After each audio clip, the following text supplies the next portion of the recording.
It's great to see old friends coming back. When I mean old, you're still all younger, because especially in Caho, we only get younger.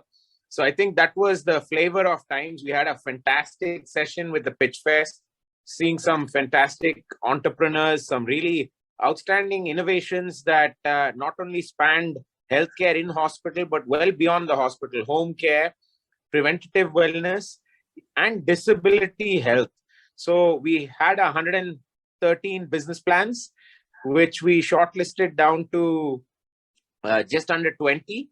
And we had these outstanding entrepreneurs and founders come and spend time with us at IIT Mumbai at the Science Center, and basically be evaluated by about 10 investor angel groups and VCs. And much more beyond that, we had about 25 to 30 CXOs of hospitals, founders, owners, neurologists, neurosurgeons, cardiac surgeons. So it was actually outstanding to have that interaction where we're actually getting to the fundamentals of some of these innovations.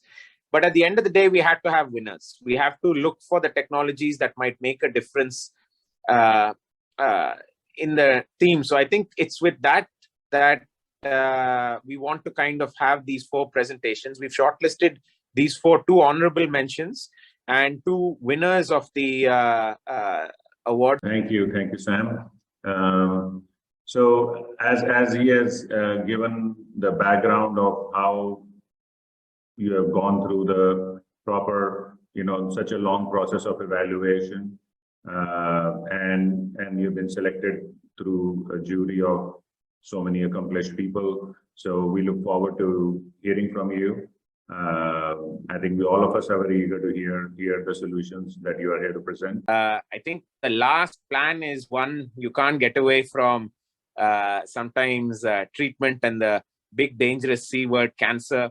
So we have a screening company in the cancer space that is looking at public health. So this is a very different space that than some of the others we looked at, where we looked at obviously in-hospital interventions, laboratory interventions, out-of-hospital disability interventions. Now we're looking at public health.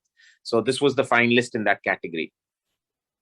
First of all, thank you for this opportunity. My name is Anirban.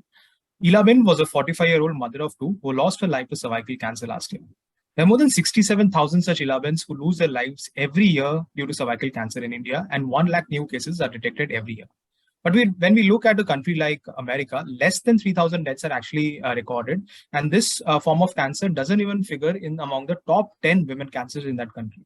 And this stark contrast is due to the lack of periodic screening, also known as PAP. And especially because this form of cancer can be treated completely if it is detected at its early stages.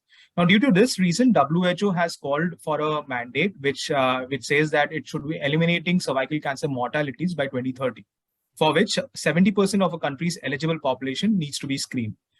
However, the dismal scenario is that at India, we are just at 1%. Now, over the decade, several studies have focused upon why this is the situation in India, and 3 main reasons have come out. The first is distressing sampling procedure, which healthy women are not happy to take up. Second is anxiety about testing positive and returning for the treatments. And third is the lack of infrastructure of skill manpower for conducting screening camps. This is where we come in. At Pragmatech, our mission is to democratize cervical cancer screening in India and other LMI countries. My name is Anirban. I'm representing Pragmatech as the managing director and co-founder.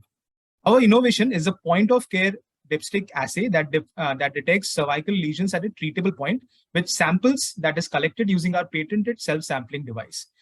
Therefore, it is a combination of self-sampling, which empowers women to collect their samples at the privacy of their bedrooms or in a screening camp in a van. And the assay particularly detects lesions at a treatable point so that they can be treated very effectively using inexpensive therapies such as LEAP and cryosurgery. Now, talking about the sampling first, self-sampling as a concept has already been established globally. In the last few years, self-sampling has really picked up in countries like UK and Australia. However, the self-sampling there is only limited to HPV.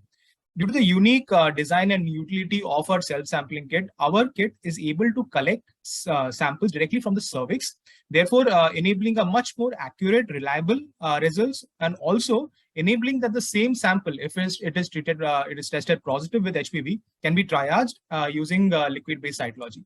We have a utility patent for this effect, and it is currently in the final clinical evaluation stage.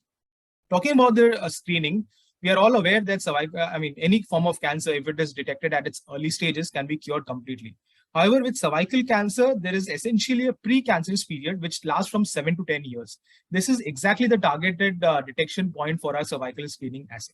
Therefore, just to take you through a workflow, the sample is first collected accurately and reliably using the self-sampling kit. It is then employed in a dipstick assay. If the lady is detected positive, she is immediately taken to the nearest resource for leak or cryotherapy so that she can be immediately treated, and thus adhering to WHO's call for screen and treat. Talking about the competition, we have compared ourselves with HPV, that is detecting the HPV virus, which shows a predisposition to cervical lesions. If the lady is detected positive with HPV, she is then triaged with liquid-based cytology and or viability. Now, LBC is, of course, a very capital-intensive test and also needs very high skilled manpower for reliable results. And VIA is a primitive technique which is not just very subjective to user, but also causes burns due to the acid that is being used for the study. Essentially, the CerviCheck assay, our innovation, will be replacing all three techniques using the capabilities. Talking about the marketplace, one may imagine that this sort of solution may need an entire behavioral change. But here's the interesting part. Because of the point of care nature and ease of sampling, 22% of a women population which is already undergoing checkups at health camps or at GPs can now be offered this solution and can be tapped on using our solution. Now, talking about the go-to-market strategy, we will be associating, of course, with Chain Labs for its distribution. In its initial phase, we will be launching the self-sampling kit in the urban domain using corporate health annual checkups in our diagnostic labs. Simultaneously, it will be also launched in mass screening camps in health camps. And later on, we'll be also offering the self-sampling solution on a D2C platform for ladies to bring it at home and sample themselves. Now, what is interesting is this also opens a new avenue, that is the gynecologist in a routine visit can also use this kit for testing their patients to find out if the lesions have developed or not. We are estimating a cost of $450 for the entire sampling as well as the testing together to the end user. As far as the roadmap is concerned, the self-sampling solution is the first solution in India to have an approval from the SEC body of CDSCO to conduct clinical evaluation, or the pivotal clinical evaluation. And the pivotal clinical evaluation is its final stages currently. We have very high renowned PIs involved in this study. As far as the screening assay is concerned, we are in the development phases of its final commercial version. This is being done by BIRAC Big Grant. As far as the funding is concerned, we started with a bootstrap of 1 by 15 lakhs, and we have raised about 2 crores with equity and grant money. As far as the team is concerned, I have more than 10 years of experience in the IVD domain. Most of it was with Roche Diagnostics. Dr. Shantini is a PhD, has previous work experience in biopharma companies like Lupin and USV. Dr. Bhagirath Modi is a veteran gynecologist who has been practicing for 40 years. And Palna is a high court lawyer who's been very closely associated with NGOs. Now, the impact that we are chasing is the increase in the number of women who will be actually treated at gynec clinics using therapies such as LEAP and cryo, as against cancer therapies, and finally, year-in-year reduction in deaths. Thank you very much. It's a good presentation. Thank you, sir. I'm sure this will have a lot of impact. As you said, year after year, number of deaths will be reduced with early detection. Okay. You can also think of this is testing, it's a correction. Before that, any preventive measures with your technology. Maybe, thinking out of the box. Thanks, sir.